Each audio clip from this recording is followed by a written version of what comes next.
Voltamos com o Hit Esportes, vamos falar agora do caso Neymar. Bom, diz a diretoria do Santos que teve uma reunião no fim de semana. Opa, tem gol, hein? Quando acontece esse barulhinho aqui, a gente tem que ficar esperto, porque tem gol. E tem um amigo nosso que ele fica vendo no intervalo do jogo do Corinthians, cara.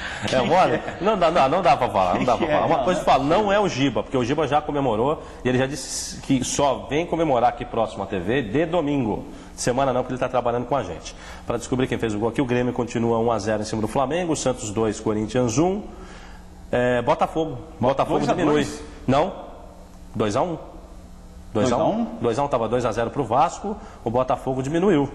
Por isso que fez esse barulhinho aqui, mas deixa eu confirmar aqui, porque são vários sites abertos aqui. A gente dá até o crédito, o Futebol Interior, o Infobola, para a gente passar aqui para quem gosta de futebol também, acompanhar em tempo real. É isso mesmo. Herrera, tem muita gente que tem saudade do Herrera quando olha o Souza.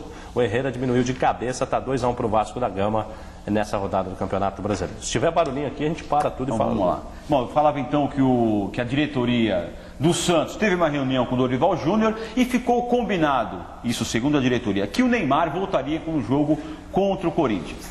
O Dorival Júnior disse que teve uma reunião com o Neymar, a diretoria do Santos teve uma reunião com o Dorival Júnior e que o Dorival Júnior teria então carta branca para fazer o que quiser, e foi o que ele fez. Afastou o Neymar do jogo contra o Corinthians. Aí a diretoria não gostou da atitude do Dorival Júnior e aí fez a diretoria, reuniu a cúpula toda na noite de ontem e, como nós dissemos no programa, durante o programa de ontem, o Santos demitiu Dorival Júnior e o Santos está jogando agora contra o Corinthians e já fez inclusive um gol, Anderson Schengen. Exatamente, o Neymar fez o segundo gol. Essa história do Neymar é igual a história que a gente vai contar daqui a pouco das vagas para a Libertadores no ano que vem. Ela é um tanto quanto complicada. Eu confio muito nas informações dos colegas que cobrem o Santos na Baixada. E tem o Adilson Barros, um excelente jornalista, trabalhamos em algumas competições juntos. Ele é setorista que acompanha o dia a dia do Globoesporte.com. Relatado pelo Adilson o seguinte: estava palavrado que o Dorival tinha carta branca para um jogo. Um jogo, o Neymar está fora, depois ele voltaria. O Dorival acatou muito bem. Na coletiva de segunda-feira ou ontem, eu não sei quando o Dorival falou, acho que foi segunda. Ontem. Foi ontem? Foi ontem. O Dorival surpreendeu todo mundo. Ele falou assim: não tem essa história de punição de 15 dias, mas o Neymar não joga o clássico. Pegou todos os diretores de surpresa, porque ele combinou uma coisa, relatado por quem estava lá, repórter que eu confio, com o Adilson Barros. E chegou na hora, ele mudou de ideia. Também passado pela reportagem do pessoal lá do Globoesporte.com. Quem mudou a cabeça do Dorival foi o auxiliar, foi o Ivan, mesmo Ivan que jogou no Palmeiras, goleiro Ivan Iso, que teve uma discussão ríspida com o Neymar nos vestiários depois que ele perdeu o pênalti, aquele episódio do Atlético Goianiense, a ponto de ser contido para não chegar às vias de fato com o Neymar. Aí ele ficou muito bravo, falou: olha, eu não tenho que pôr esse moleque, palavras do Ivan, para jogar contra o Corinthians. Aí o Dorival se sentiu no direito, diante daquele episódio no vestiário, de fazer isso. Está punido. Quando ocorreu a declaração, imediatamente do Dorival ontem, a diretoria chamou para conversar. Só que o presidente Luiz Alva, ele se submeteria a uma intervenção cirúrgica, uma cirurgia plástica, e ele conversou com o Dorival por conferência. Abre o computador, ele está lá na clínica, no escritório, e começou a conversar com o Dorival. Ali ficou decidido que o Dorival não continuaria no Santos. O problema era a multa rescisória de R$2 milhões, que depois o Dorival abriu mão. Chegou hoje, a diretoria se pronunciou falando que houve excesso de autoridade do técnico. Olha, se o técnico não tiver autoridade com o jogador mimado, é melhor pegar o boné e ir embora mesmo. Agora, tem que ouvir o outro lado e essa história. Se realmente o Dorival não desmentiu que ele voltou atrás, ele falou que houve um erro de comunicação. Por essa história do computador, da videoconferência, eu acredito que realmente ele tenha falado alguma coisa e não entendeu, ou vice-versa. Ficou muito chateado. Agora, conhecendo o Dorival Júnior, eu falo para o amigo aqui do Hit Esportes, como muita gente vai chutando, um monte de informação. Ele não fez isso, não estou aqui para defender treinador, nada, pela índole da pessoa. Que índole e ética no futebol é uma coisa hoje muito difícil. Está em extinção, está igual o Mico-Leão. E o Dorival entra nesse quadro de técnico que não ganha dinheiro de jogador em negociação, é um cara coerente e não ia forjar ou pressionar uma saída para ir para o São Paulo. Ele não vai assumir o São Paulo, pelo menos nessa semana. Se não pintou convite nenhum, a diretoria do São Paulo, no jogo dessa noite, confirmou que não fez nenhum contato, até porque o São Paulo está vencendo, seria uma incoerência com o técnico Baresi interino. Agora, nada impede de já fechar um contrato com o Dorival, por exemplo, para o ano que vem, ou daqui 3 ou 4 rodadas, aí sim. Mas uma coisa a gente não pode fazer, é acusar o Dorival Júnior de ter forçado a barra para sair do Santos. Ele abriu mão de 2 milhões de reais. Você sabe o que é isso, meu amigo? 2 milhões de reais? Que a diretoria pagasse metade para ele. É muita grana. E ele morreu abraçado, entre aspas, com uma pessoa que ele confia, que é o auxiliar dele. Não deu? Eu acredito que para a carreira do Dorival foi a melhor coisa que aconteceu. Para o Luiz Álvaro e principalmente para o menino mimado, eu não vou falar mais Neymar aqui no programa, eu vou falar menino mimado, e você sabe, telespectador, de quem que eu estou me referindo. O menino mimado venceu essa queda de braço, mas a imagem arranhadíssima. Quando ele for embora, essa história vai junto, seja para o Chelsea, para onde for, já vai com uma fama muito ruim voltando. Agora, muito se diz quem será o novo técnico do Santos. Quem que vai aceitar ser um técnico do Santos que não pode contrariar o seu menino mimado, o Neymar? Não, meu não, porque se fosse meu ia ter cinta. Ia ter cinta, vai na conversa até a terceira. Não estou pregando aqui que tem que agredir criança, não. Mas desculpa usar o termo, um cavalão de 18 anos, tem que pegar o reio, sabe aqueles reios de cavalo lá no interior? Pegar o rei e dar na perna dele para ver se ele aprende. O que é isso? Pois é, agora quem será? Você disse que tem um nome. Eu tenho uma sugestão para a diretoria. Sugestão, quem seria a sugestão? Eu gostaria que você analisasse essa sugestão. Foi falado o nome do Sérgio Guedes, que estava no São Caetano, foi demitido. Tem uma história bonita como goleiro do Santos. É um técnico paizão. Não vai deixar a criançada brincar lá, não vai entender. É o perfil que eles querem. Estão falando em Abel. O Abel tem uma multa rescisória gigantesca. Se fosse assim, o São Paulo já tinha contratado o Abel. Já teria. A sugestão que eu tenho, repito, é séria essa sugestão. É uma pessoa de pulso firme. Agora tem que ver se a diretoria vai querer alguém com esse perfil.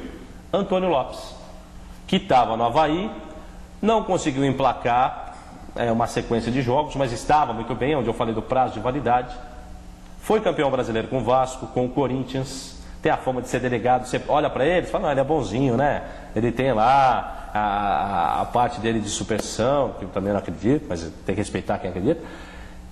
Mas é uma pessoa que resolve. Acho que daqui até o final do ano, se a diretoria do Santos quiser ter alguém com um pulso firme, repito, não sei se eles querem esse perfil. Contrato o Antônio Lopes, acho que é uma boa pedida, viu, Walter? Pois é, agora eu ouvi também um outro nome, não sei o que você acha. É um técnico que estava até outro dia no Ceará, não foi bem no Ceará, mas falou-se que da diretoria contratar o Mário Sérgio. É o mesmo perfil.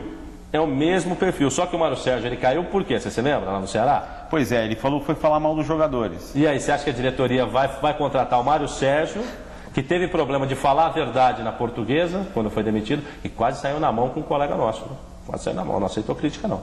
E falou a verdade do Ceará, é um time limitado. Como é um time limitado? Manda embora. Aí ele chega lá e vai falar o quê do Neymar? Mário, a gente está te contratando, mas aqui, ó, pega leve, tá? Não fala muito a verdade, não, porque o pessoal pode se doer. Eu acho que não é o perfil que eles querem, porque fala a verdade. É um técnico que fala a verdade. E aí acontece lá, o pau canta lá no vestiário, ele vai chegar e vai falar. Muita coisa acontece no vestiário, gente. A gente não tem ideia do que acontece. Eu já tive a oportunidade de trabalhar com ex-jogadores, que hoje são comentaristas. Tem cada história impublicável. Não dá nem para citar. São histórias cabeludas, como de concentração de jogador. Também sei algumas, viu? Não posso falar, não. Não pode falar, dá não processo, pode. Dá processo. Não. Você achou legal a minha sugestão? Boa, pode ser um dos dois, mas o Antônio Lopes seria um bom nome. Seria um bom nome. Vai trazer quem? Né? Não sei, quem que ia aceitar treinar o Santos agora com essa situação chata? Fica realmente complicado. Deixa o técnico interino que está lá, está vencendo por 2-1, faz igual o Sérgio Baresi. Não, eu sou um interino permanente. Interino permanente. Vai tocando até onde der e ano que vem, que a multa do Abel é o contrato até o final do ano.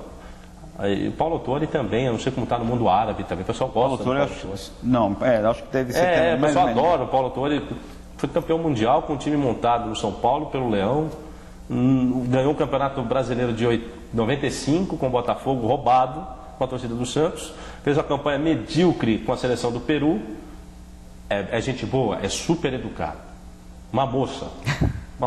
Entende de futebol? Entende, mas não vejo nada disso. Aqui ganhou o status de ser o Paulo Torre. O que você acha? Outro que não tem esse perfil, Mas o Andrade, o que seria? Não. Você acha que não daria certo? Não dá.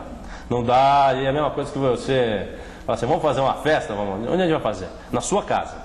Aí chama o Andrade. O Andrade, não, por favor. Mas seria um perfil, de repente, que eles gostariam de... Então, pro futebol, o Andrade, por exemplo, teve convite do Ipatinga e não aceitou, na minha opinião, fez o certo. Agora tem que ver o que a diretoria do Santos quer, né? Pega lá o técnico interino, deixa ele lá, pega o Narciso, põe ele lá. É igual você falou, quem vai querer treinar o Santos? Quem está parado, precisando trabalhar, se chegar na sua casa, está desempregado há um bom tempo, você é auxiliar de escritório, por exemplo, ou auxiliar de limpeza, fala assim, olha, tem um emprego, não é da sua área, mas vai entrar um dinheiro, você vai. Tem vários treinadores bons parados, mas é complicado. E eu estou ouvindo barulho. Eu acho barulho. Ou é corintiano ou é anticorintiano que está fazendo barulho. Aqui, vamos ver, vai apitar também no seu computador. E a acústica aqui é muito boa. Então, quando tem barulhos, é porque realmente o pessoal está... O Corinthians empatou. Eu já suspeitava. Como diria aquele personagem, eu suspeitei desde um princípio. O Corinthians empatou. E tem um amigo meu todo desanimado. Vai perder. Aqui no intervalo, o pessoal... Eu acho que quem estava aí assistindo a televisão, no intervalo, eu acho que foi ele que gritou. Eu tô de lá. Nossa, mas gritou forte. Olha lá, agora chegou. Elias, finalzinho do primeiro tempo. 2-2. Pois é, você está falando do Baresi. O São Paulo venceu mais uma hoje, venceu 2-1 o Guarani por 2-1. Então vamos fazer o seguinte, desde falar agora do São Paulo, vamos falar depois do intervalo e vamos falar também do jogo de amanhã, Fluminense e Atlético Mineiro. Então é rapidinho. Eu quero falar dessa história da Conmebol, eu voltando assim na redação a tarde inteira, igual aquele jogo da velha, jogo de xadrez, é complicado. A gente vai falar da Conmebol, das vagas, surrupiar uma vaga brasileira. Pois é, então vamos para o rápido intervalo. Então, depois do intervalo, tem todos esses assuntos para a gente falar. É rapidinho. Tem mais gente gritando aí, se depender da torcida aqui, meu Deus.